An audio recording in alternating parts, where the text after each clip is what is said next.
Good morning Odisha आसतु आज किसी गुरुत्वपूर्ण खबर देखा। आज हूँ अगस्ट 31 शनिवार। ता सहित वीडियो को लाइक करी चैनल को सब्सक्राइब निश्चिंत भाव करदे।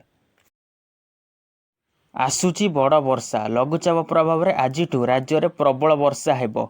3 दिन भिजिब ओडिशा। विशेष भाव दक्षिण और उपकूल ओडिशा रे वर्षा हेब। गंजाम गजपति रायगड़ा मालकानगिरी जिले में घड़घड़ी सह वर्षा नहीं ऑरेंज वार्निंग जारी होईची। तासह खोर्धा पुरी कटक जगतसिंहपुर बरगढ़ बलांगीर नुआपड़ा कड़ाहांडी भली 17 जिला को वर्षा नहीं येलो वार्निंग जारी करिछि आंचलिक पाणीपाग विभाग। केन्द्रीय और संलग्न उत्तर बंगोपसागर में वर्तमान लघुचाप क्षेत्र सक्रिय रही।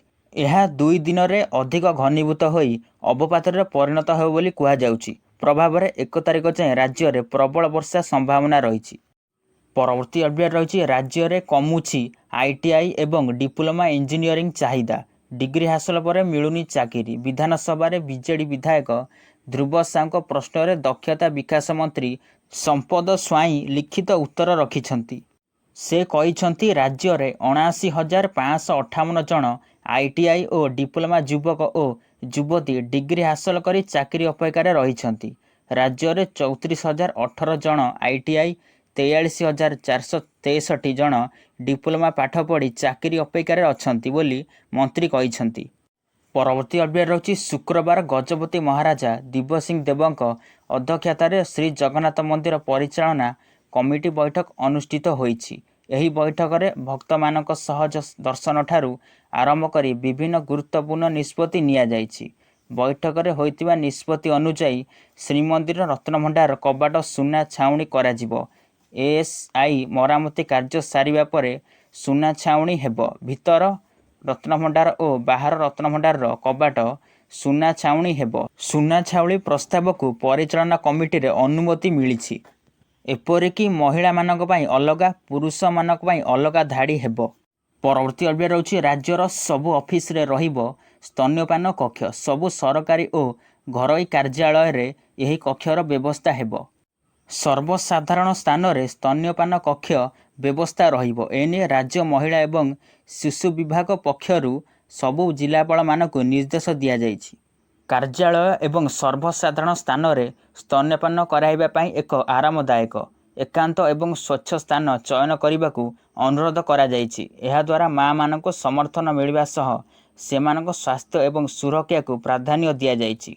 जहाँ फल सरकारी और घर ऑफिस रे कार्यरत महिला कर्मचारी माने उपकृत हेबे। परवर्ती अपडेट रही भारतीय महाकाश गवेषणा संगठन गगनयान मिशन पाई प्रस्तुति चलाउछि। मिशन पूर्वर कौनसी क्रू मेंबरंक बिना परीक्षा विमान उड़ान हेबो।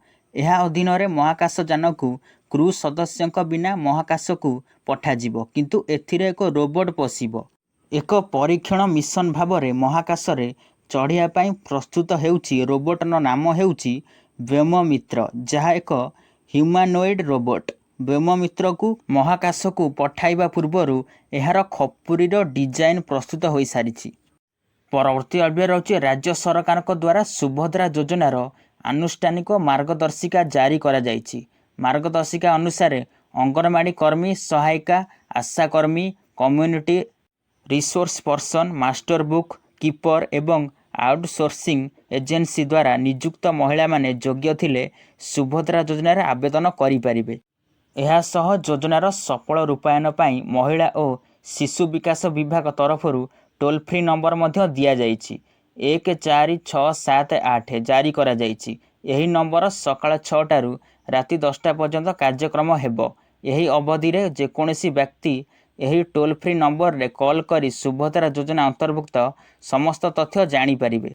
परवर्ती अपडेट रही पुणी थरे हेबो 2020 विश्वविद्यालय संशोधन आईन। एने शुक्रवार विधानसभा गणेश्वर बेहेरा प्रश्न रे उच्चशिक्षा मंत्री सूर्यवंशी सूरज उत्तर रखिछंती।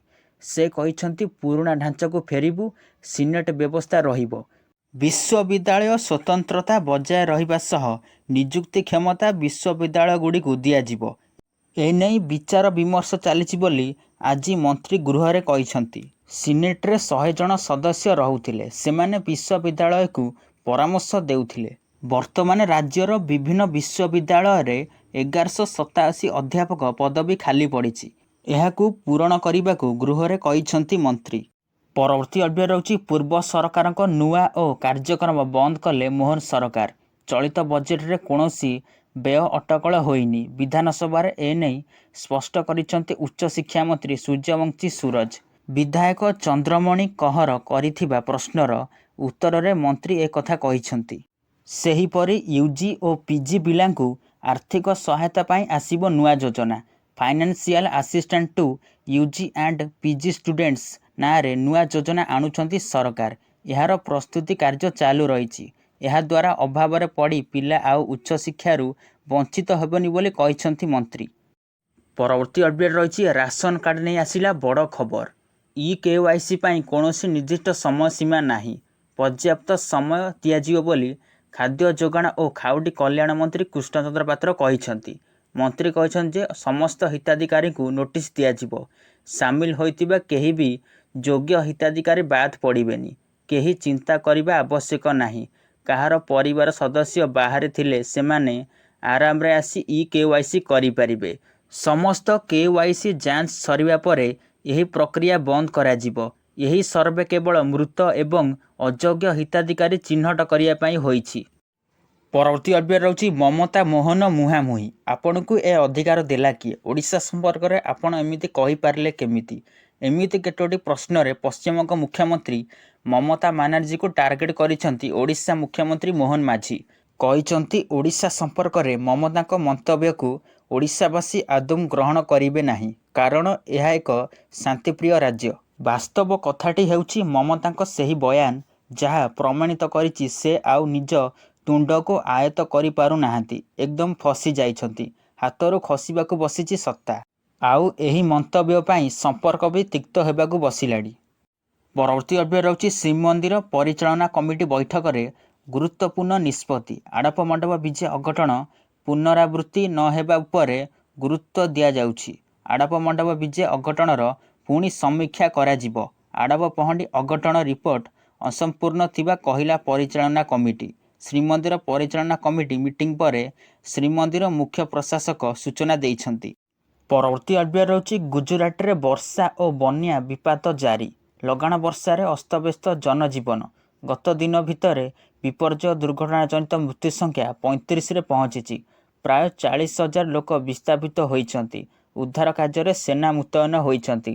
ସ୍ଥିତି ଏଭଳି ଯେ କୁମ୍ଭୀର ରାସ୍ତାରେ ବୁଲୁଛନ୍ତି। ସେପଟେ ଭାରତୀୟ ପାଣିପାଗ ବିଭାଗ ଦ୍ୱାରା ଜାରି ହୋଇଥିବା ପାଣିପାଗ ଖବର ମୁତାବକ ଗୁଜୁରାଟର ସୌରାଷ୍ଟ୍ର ଏବଂ କଚ୍ଛ ମଧ୍ୟରେ ଏହି ସାମୁଦ୍ରିକ ଝଡ଼ ସୃଷ୍ଟି ହେବାର ସମ୍ଭାବନା ରହିଛି। ଉପର ଆରବ ସାଗରରେ ସୃଷ୍ଟି ହୋଇ ଓମାନ ଉପକୂଳ ଦେଇ ଆଗକୁ ବଢ଼ିବ ବୋଲି IMD କହିଛି। ଗୁଜୁରାଟରେ ମଧ୍ୟ ଏହି ଝଡ଼ର ପ୍ରଭାବ ପଡ଼ିବ ବୋଲି କୁହାଯାଉଛି। ପରବର୍ତ୍ତୀ ଅପଡେଟ୍ ରହୁଛି ଓଡ଼ିଶାରେ ଉଭୟ ସ୍ୱାମୀ ଏବଂ ସ୍ତ୍ରୀ ସରକାରୀ ଚାକିରି କରୁଥିଲେ ସେମାନଙ୍କ ପାଇଁ ଖୁସି ଖବର। ଶୁକ୍ରବାର ବିଧାନସଭାରେ ଏକ ପ୍ରଶ୍ନର ଉତ୍ତରରେ ଗଣଶିକ୍ଷା ମନ୍ତ୍ରୀ ନିତ୍ୟାନନ୍ଦ ଗଣ୍ଡ ବଡ଼ କଥା କହିଛନ୍ତି। ସ୍ୱାମୀ ଓ ସ୍ତ୍ରୀ ଦୁଇ ଜଣ ଭିନ୍ନ ଭିନ୍ନ ବିଭାଗରେ ଚାକିରି କରିଥିଲେ ବି ଏହି ନିୟମକୁ ଲାଗୁ ଉପରେ ସରକାର ବିଚାର କରିବାର କି ପ୍ରଶ୍ନ କରିଥିଲେ ବିଧାୟକ ପୂର୍ଣ୍ଣଚନ୍ଦ୍ର ସେଠୀ। ଏହାର ଉତ୍ତରରେ ମନ୍ତ୍ରୀ ଉତ୍ତର ଦେଇଛନ୍ତି ଯେ ପୂର୍ବରୁ ଶିକ୍ଷା ବିଭାଗରେ ଏପରିକି ପ୍ରକ୍ରିୟା ଆରମ୍ଭ ହୋଇଛି। ସ୍ୱାମୀ ସ୍ତ୍ରୀ ଚାହିଁଲେ ସେମାନଙ୍କ ବଦଳି କରିପାରିବେ। ତେବେ ଅନ୍ୟ ବିଭାଗରେ ଚାକିରି କରିଥିଲେ ବଦଳି ହୋଇପାରିବ କି ନାହିଁ ସରକାର ଚିନ୍ତା କରିବେ। କିନ୍ତୁ ବର୍ତ୍ତମାନ ଶିକ୍ଷା ବିଭାଗରେ ଏହି ପ୍ରକ୍ରିୟା ଆରମ୍ଭ ହୋଇସାରିଛି।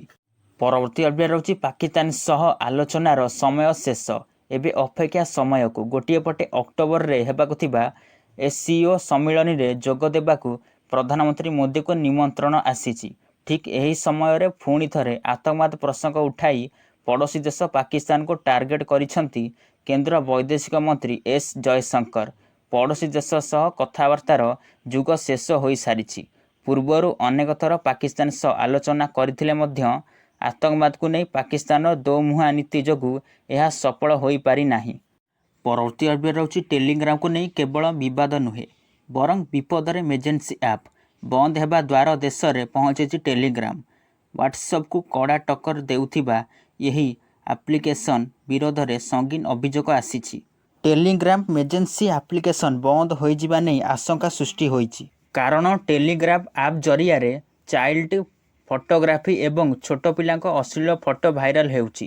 ଡ୍ରଗ୍ ମାଫିଆ ପାଇଁ ନିଶା ମାଫିଆଙ୍କ ହାତ ବାରିସି ସାଜିଛି ଏହି ଆପ୍। ଖାଲି ସେତିକି ନୁହେଁ, ଅନ୍ୟ ବହୁ ଅପରାଧିକ କାର୍ଯ୍ୟକଳାପ ଉପରେ ରୋକ ଲଗାଇବାରେ ବିଫଳ ହୋଇଛି ଟେଲିଗ୍ରାମ ଆପ୍।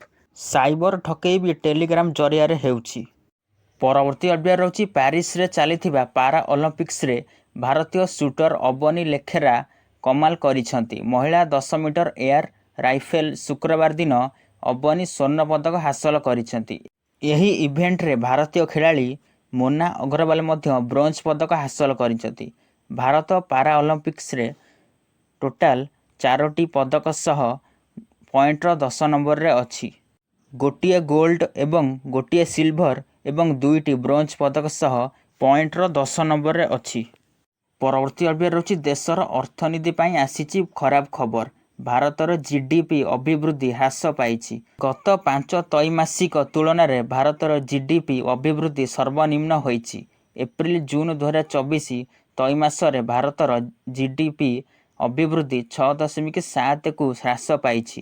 ଗତ ଆର୍ଥିକ ବର୍ଷର ସମାନ ତ୍ରୈମାସରେ ଜିଡିପି ଅଭିବୃଦ୍ଧି 7.8% ଥିଲା।